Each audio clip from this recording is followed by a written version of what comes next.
It was a sunny afternoon in the small town of Ashford, nestled in the heart of rural America. The air was warm, and the usual chatter of birds, cicadas, and distant lawnmowers filled the space with a sense of tranquility. On this seemingly perfect day, a tragedy was about to unfold. The Johnson family had just moved into their new house on 7th Avenue. The excitement of their fresh start was palpable as Sarah and Mark Johnson unpacked boxes, settled their two children, 7-year-old Lucas and baby Emma, into their new rooms and began making memories in their spacious backyard. Mark had decided to take a quick break from the physical labor, and he headed inside to grab a cold drink. Sarah, now alone with the kids, felt a surge of warmth toward the family. She was watching Lucas chase after their family dog, a golden retriever named Buddy, when she heard a splash. At first, she thought nothing of it. Maybe the neighbors' children had come over to play in their newly set-up pool, or it was just some kids splashing around in the creek nearby. But then, the sound came again, louder this time, and she froze. She turned her head toward the pool. Her heart skipped a beat. The pool gate was wide open. In the distance, Sarah could see Lucas standing by the water's edge, holding Emma. But Emma was no longer in his arms. The baby had slipped from his grip and was sinking, her little body floating motionless in the water. Frozen by panic, Sarah's mind raced. The baby was only a few feet away from her, but it felt like miles. She dashed toward the pool, her legs working furiously beneath her. But she was too far, too late. By the time she reached the edge, Emma had already slipped beneath the surface. But then, something unexpected happened, something no one could have prepared for. From the corner of the yard, there was a faint rustling. Sarah couldn't explain why she even noticed it, but something about the sound seemed off. When she turned, she saw it.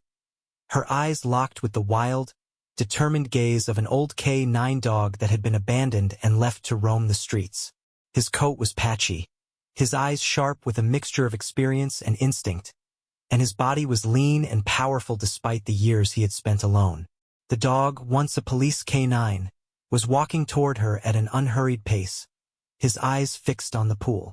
Sarah had no idea where he came from. She hadn't seen him in the neighborhood before. He approached the water without hesitation.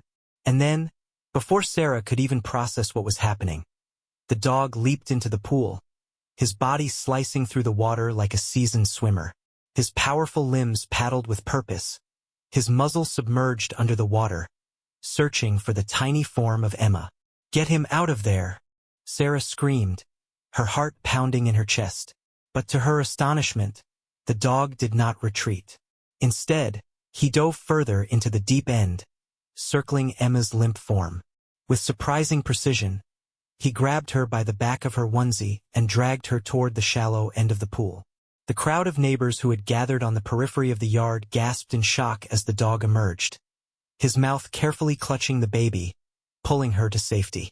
He pulled Emma's small, fragile body to the side of the pool, letting her small head rest on the cool concrete as he stood protectively nearby.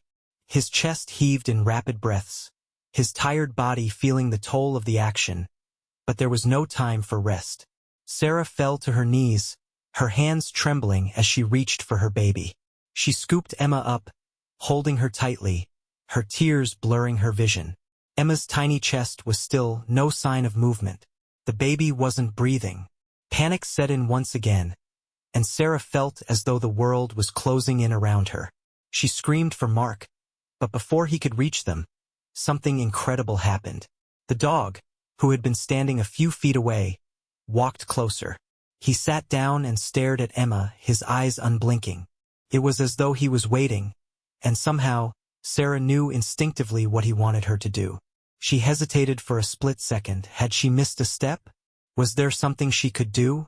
But then her instincts kicked in. She started CPR, her hands shaking as she pressed on Emma's tiny chest, praying that it wasn't too late. As seconds turned into minutes, Sarah's desperation grew. But still, the dog remained, watching with unwavering focus.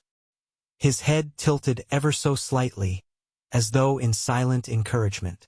Every breath Sarah took, every attempt to revive her daughter, felt like an eternity. But then, just as her hopes began to flicker and die, Emma gasped. A sharp, violent cough. Her chest heaved. It was a miracle. Sarah collapsed backward, her heart racing with relief. Her baby was alive. The K9 had saved her. Emma was breathing. And for the first time in years, the K9 had found his purpose again. Mark arrived seconds later, his eyes wide with disbelief. He could hardly understand what he was seeing. The baby was alive, the dog was there, and his family was safe. But the emotional journey was just beginning. What had just happened? Why had this dog, so obviously abandoned and discarded, saved his daughter? Sarah's mind spun as she gently rocked Emma in her arms, gazing at the dog in front of her, unsure of how to process the events that had unfolded. In that moment, the dog didn't seem like just a stray, he was a hero. And little did they know, this was just the start of the story. In the chaos that followed, Mark stood there, his mouth agape, not fully processing the scene in front of him. His daughter was alive. She was breathing, and the dog, this scruffy, scraggly stray, had saved her life. He could feel the rawness of the moment, the weight of the miracle pressing down on him. But just as quickly as the shock settled in, so did the questions. Who was this dog? Why had he shown up at just the right moment? Was it coincidence? Or something more? As Mark rushed to his wife and daughter's side, the dog stood a few feet away, his gaze steady but calm. He wasn't wagging his tail or begging for attention. He was simply there, as if he had always belonged. His powerful body, once trained for action, was now worn and scarred.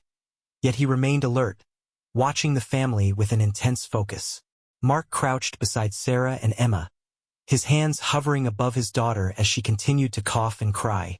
His own heart was still racing, a cocktail of relief and fear bubbling in his chest. Emma was weak, but she was alive, and that was all that mattered.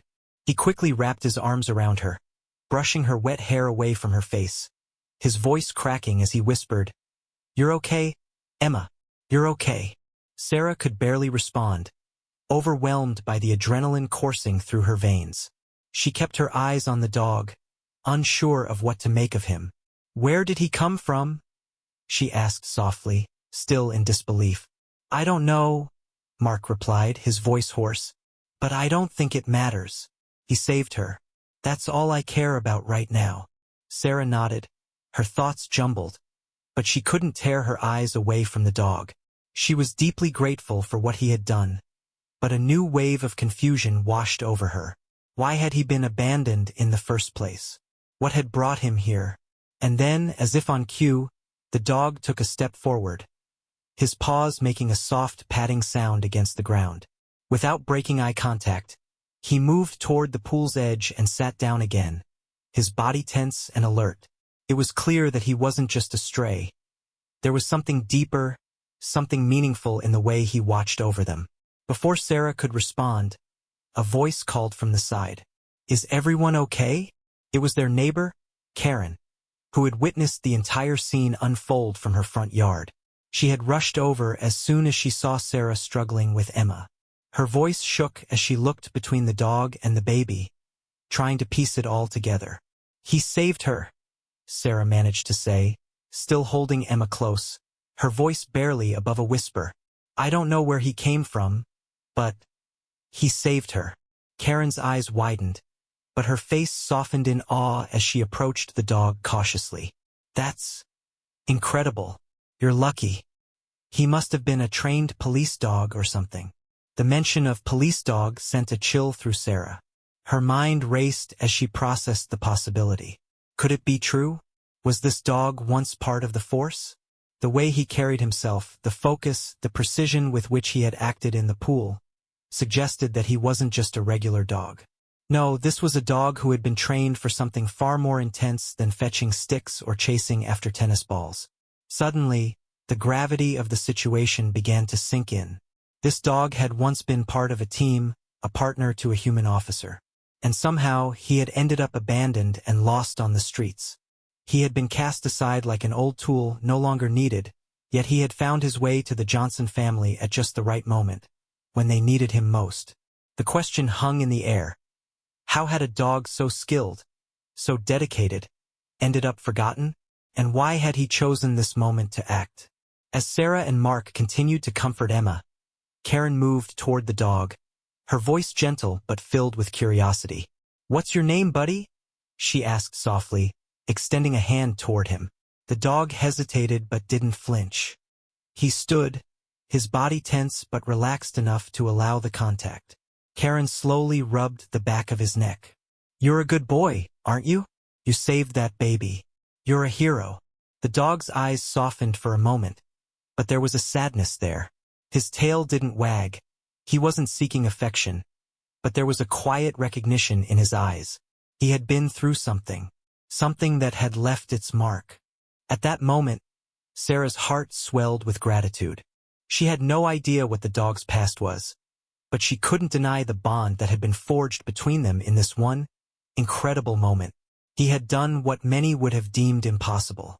He had acted on pure instinct, without hesitation or fear, and he had saved their daughter. His actions spoke volumes about the kind of dog he was. But as much as Sarah wanted to focus on the miracle, she couldn't ignore the nagging question in the back of her mind. What would happen to the dog now? He couldn't just be left on the streets again, could he? The answer came unexpectedly. Mark, who had been silently watching the dog, his arms still wrapped around Emma, turned to Sarah with a serious expression. "We can't just let him go back to wherever he came from. He deserves better than that. We can offer him a place here. He's earned it." Tears filled Sarah's eyes as she nodded, her voice cracking. "Yes, we'll take him in. He saved Emma. He deserves a chance." It wasn't just about repaying a debt. It was about acknowledging the hero that stood in front of them. The dog who had been cast aside, but had still found his way back to the people who needed him most. The decision was made. This K9 dog would have a home, Emma's guardian, their family's protector, and they would make sure that he never felt abandoned again. But that wasn't the end of the story. The journey ahead would bring more surprises, unexpected challenges, new connections, and more lessons learned. For now, though, the family was safe, and their hero, once lost and abandoned, had found his place again.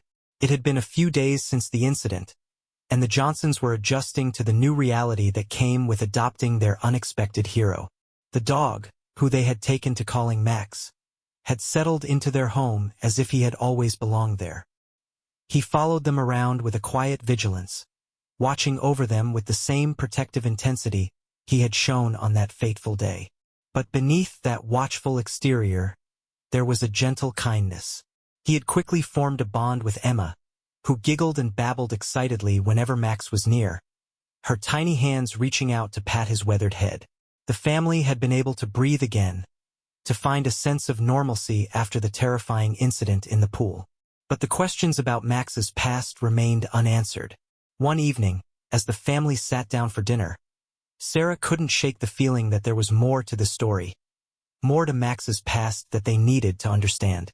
Her mind kept replaying the way Max had acted that day, how he had seemed to know exactly what needed to be done, how he had jumped into action without a moment's hesitation.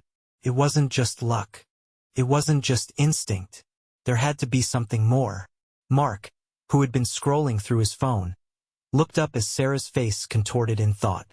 "What's going on? You seem distant." "I've been thinking about Max," Sarah said softly, her eyes still focused on the dog, who was lying by the back door, his head resting on his paws. Mark raised an eyebrow. "You're worried about his past, aren't you?" Sarah nodded. "I can't help it. He's different. He saved Emma without thinking twice about it. But where did he come from? How did he end up on the streets? And why was he abandoned?" Mark sighed, setting his phone down. "I know. I've been thinking the same thing. But what if it's just not meant to be? Maybe he just showed up when he needed to, and that's all we can know. Maybe his past is his past." But Sarah wasn't ready to let go of the question. There's something about him, something that feels important. What if he was part of something bigger? What if he was a police dog, like Karen said? Mark leaned back in his chair, folding his arms. "We could ask around. Maybe someone knows more about him." That night, Sarah couldn't shake the feeling that there was an answer somewhere, just waiting to be found.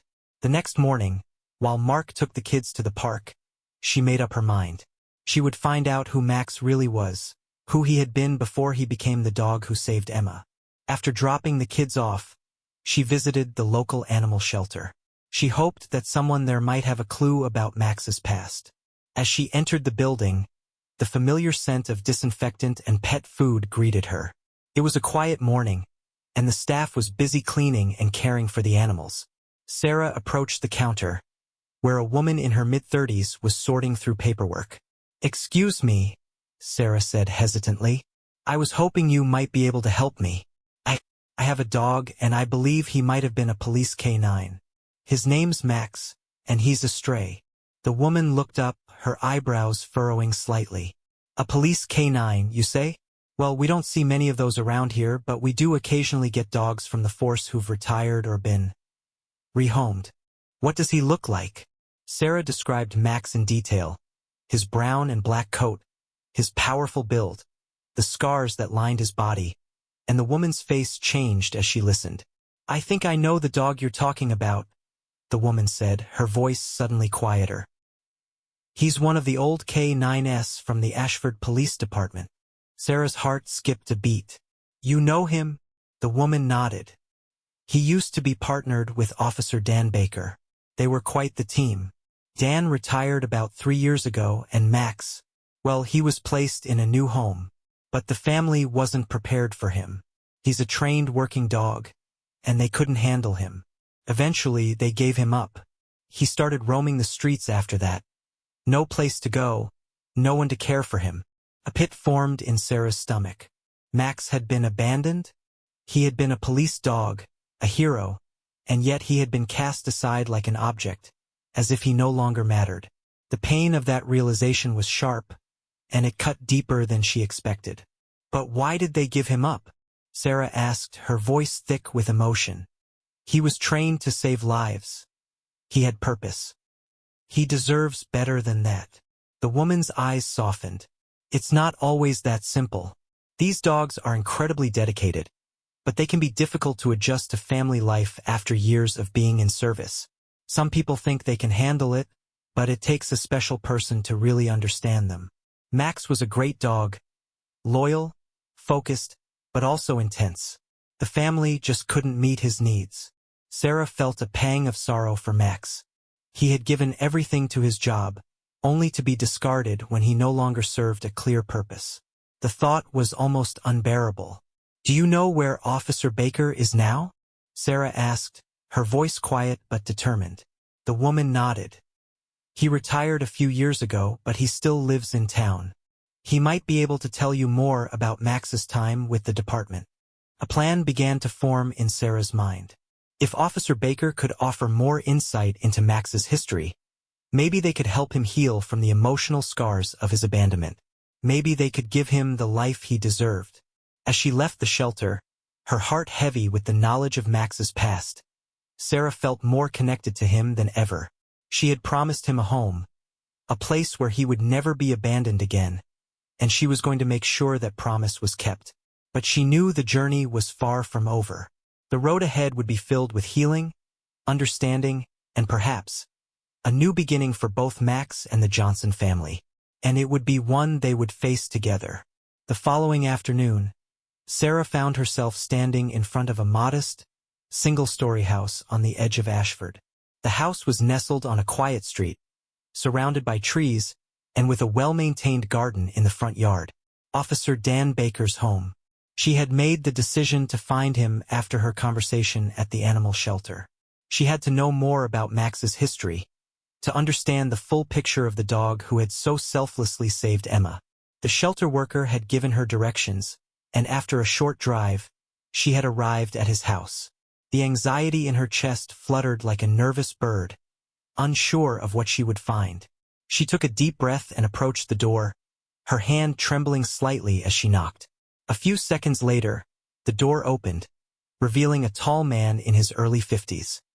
His face was weathered, his hair graying at the temples, and his expression was serious, but there was a kindness in his eyes. "Can I help you?" Officer Baker's voice was warm, but there was a note of caution in it, as though he had been through many situations like this one. "Hi, I'm Sarah Johnson," she began, forcing a smile despite the nervousness creeping up her spine. I'm the one who adopted Max, the dog you worked with." She held her breath as she said his name, watching for any sign of recognition in his eyes. For a brief moment, Officer Baker's face softened. "Max?" he repeated quietly, as though the name brought back a flood of memories. He stepped back, opening the door wider. "Please, come in." Sarah followed him inside, her heart pounding with anticipation. The house was simple but warm, filled with the kind of lived-in comfort that comes with years of memories. There were framed photos on the walls, pictures of the officer in uniform, his arm around Max, photos of the dog working alongside him, and one of them standing together in front of a police car, both looking proud. "Take a seat," Officer Baker said, motioning to the couch. He sat down in a chair opposite Sarah, his gaze never leaving her face. "I'm guessing you've heard a little about Max's past, huh?" Sarah nodded, still uncertain about how to approach the conversation. "I've learned that he was a police dog, and that you two were a team, but I don't know much beyond that. I just wanted to know more. What happened to him? Why did he end up on the streets?" The officer's face hardened slightly, and Sarah noticed the flicker of pain in his eyes. He took a deep breath before speaking. "Max and I worked together for 7 years," he began, his voice quieter now. "We had a bond like no other. I trained him myself. He was a natural, fast, sharp, dedicated. He was always on point, always ready to do whatever was needed. He saved lives, found drugs, caught criminals. He was the best partner I could have asked for. We were a team." Sarah listened intently, her heart swelling with respect for the bond they had shared. "So what happened? Why did you retire?" "I retired after an injury," Officer Baker explained. "A couple of years ago, I was hurt in the line of duty. Nothing too serious, but enough to make it clear I couldn't keep doing the job. It was hard to walk away, honestly. But Max, he was still sharp, still at the top of his game. The department wanted to keep him on, but I knew he needed a family. He'd given everything to his work, and he deserved a quiet life. So I arranged for him to be adopted. But..." His voice trailed off, and Sarah leaned forward, sensing there was more to the story. "But what happened after that?" "There was a family who took him in," Officer Baker continued, his voice tinged with regret. "At first, it seemed like a good fit. They had kids, and they seemed like the type of people who would appreciate a dog like Max. But Max, he wasn't like a regular pet. He was trained to do things that other dogs couldn't.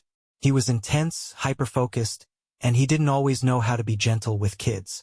They tried their best, but it wasn't working. They didn't understand him. He wasn't just a family dog. He was a working dog, and that's what he knew. So, after a few months, they gave him up." The pain in his voice was unmistakable. It was clear that Officer Baker had been deeply affected by Max's abandonment. "I was furious," he added, clenching his fists. "This dog had been by my side through thick and thin, and I knew he deserved better than being left on the streets. I tried to take him back, but by then he was already lost. No one could find him. He was out there, alone." Sarah's heart ached. The idea that Max, this dog who had given everything to protect others, had been cast aside without a second thought was almost too much to bear. I don't know what to say," Sarah whispered. "He saved my daughter. He jumped into that pool without a second thought. And now he's with us. He's part of our family." Officer Baker nodded slowly, his eyes distant. "I'm glad he's found a place where he's wanted. I always knew he had more to give. He's a hero, but he never should have been left to fend for himself. The guilt, it's been heavy, carrying that with me for so long." Sarah reached out, her voice soft but filled with conviction. "You don't need to carry that guilt anymore. Max has a family now. He's home. He's safe." Officer Baker smiled faintly, his eyes glistening with unshed tears. "Thank you for giving him that." The conversation lingered in the air between them, heavy with unspoken emotions. Sarah felt an overwhelming sense of gratitude toward Officer Baker. It was clear that he had loved Max deeply and that their bond had been special. But it was also clear that Max had found a new purpose, a new life with the Johnson family. As Sarah stood to leave, Officer Baker followed her to the door. "If you ever need anything, or if Max ever has trouble adjusting, don't hesitate to reach out," he said, his voice warm again. "I will." "Thank you," Sarah said, smiling through the bittersweet ache in her chest. As she drove back home, Sarah felt a deep sense of peace. Max's past had been painful, but it wasn't his future. His future was with them. They would help him heal, help him rediscover the joy that had been taken from him. And, in turn, Max would help them just as he had saved Emma. The past was a chapter that had already been written, but now, the next chapter, the one where Max found love, acceptance, and healing, was beginning. And that, Sarah realized, was a story worth telling. In the weeks that followed, the Johnson family's home became a place of healing, not just for Emma, but for Max as well. The little baby, who had once slipped into the pool and nearly lost her life, now had a permanent protector, her silent, watchful guardian. Emma and Max had formed an unspoken bond that seemed to strengthen with each passing day. It was a bond that transcended words, built on trust, and shaped by shared experiences. Max was no longer just the dog who had saved Emma from the pool that day. He had become an integral part of their family, someone they could count on, not just for protection but for love and comfort. He no longer roamed the streets, looking for a place to belong. He had found his home. But the journey to this point hadn't been without its challenges. At first, Max struggled to adjust to family life. His instincts as a trained police dog sometimes led him to be overly cautious or even anxious in the presence of strangers, especially men. He would often bark loudly when someone came to the door, his protective nature kicking in. At night, he would pace the house, checking every corner as if to ensure everything was safe, every window secure. But little by little, he began to relax. He started to wag his tail when Mark or Sarah came home, no longer viewing them with a guarded wariness. Instead, he would trot to the door, eagerly awaiting their return. Emma, in her own quiet way, seemed to help Max settle into his new life. She had a natural affinity for animals, always reaching out to touch Max's fur with her tiny hands, giggling whenever he licked her face. And Max, stoic and reserved, would nuzzle her back, his eyes softening as he realized that he was no longer a lonely, discarded dog. He was part of a family. Mark and Sarah, for their part, had done everything they could to help Max heal from his past. They'd taken him to the vet to make sure his physical health was in order, and they'd worked closely with a trainer to address some of his behavioral quirks. It wasn't easy. Some nights, Max would retreat to a quiet corner, eyes distant as if lost in his own thoughts. But more often than not, he would settle down next to them, his head resting on their feet as if to say, "I'm here. I'm safe. I'm home." One afternoon, Sarah found herself sitting in the backyard, a mug of tea cradled in her hands. It had been a long day of running errands and getting the kids settled. Max was lying beside her, his body stretched out lazily in the sunlight, his eyes closed in contentment. For the first time in months, everything felt still, peaceful. Mark came out, sitting down beside her with a sigh. "He's doing better, huh?" Sarah nodded, her eyes on Max, who had now fallen asleep. "I think so. It's like he's finally starting to trust that we won't let him go. That he's not going to be abandoned again." They sat in comfortable silence for a few moments, the weight of their words hanging between them. They knew that healing was a process, and it wasn't going to be instant. But they had come so far, and they had each other, Max, too. "He's amazing, isn't he?" Mark added after a while, his voice quiet but full of emotion. "He is," Sarah said, her eyes glistening slightly. "He gave so much, and yet he still has so much love to give." The truth of it hit her harder than she expected. Max had been through so much, abandoned, forgotten, forced to survive alone. But despite everything, he had jumped into action when it mattered most. He had given everything to save Emma without expecting anything in return. And now he had finally found his peace, his purpose. A few days later, the phone rang. It was Officer Baker. "Hey, Sarah. It's Dan. I was just calling to check in on Max. How's he doing?" Sarah smiled as she answered. "He's doing great, Dan. He's adjusted so well.